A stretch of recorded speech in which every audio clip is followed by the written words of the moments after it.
Today we are going to find simple interest and balance. Simple interest is the amount of money the bank pays you or charges you if you invest or borrow money.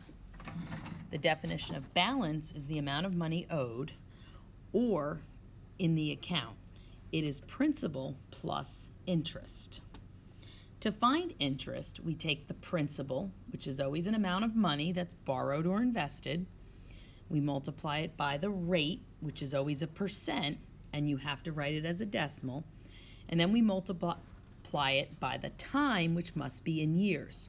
To turn months into years, you either divide by 12 or you just write it over 12. To find the balance, again, you take the principal and you add it to the interest that you found. The first example says that my principal is $230, my interest rate is 5%, and the time is 1 year. So I multiplied the three together. Notice I changed 5% into 0.05. You must turn it into a decimal. When I did that, I got $11.50. That was my interest. To find the balance, I took the principal and I added the interest, and I got $241.50. It's that simple. Number 2, to find the interest, again, I took the principal, $550, I multiplied it by the interest rate. Notice I changed it to a decimal. Then I multiplied by 8/12. I got 8/12 because there were 8 months. So to turn months into years, I wrote it over 12.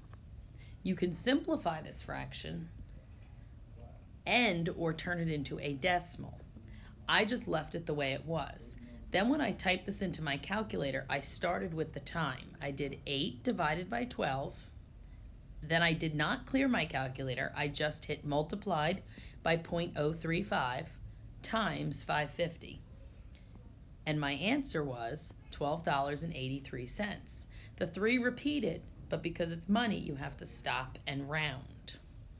Then to find my balance, I took the principal, which was $550, and I added the interest that I just found. So my balance is $562. Now you're going to try the your turn problems on the next page, and we will go over those in class tomorrow. Good luck.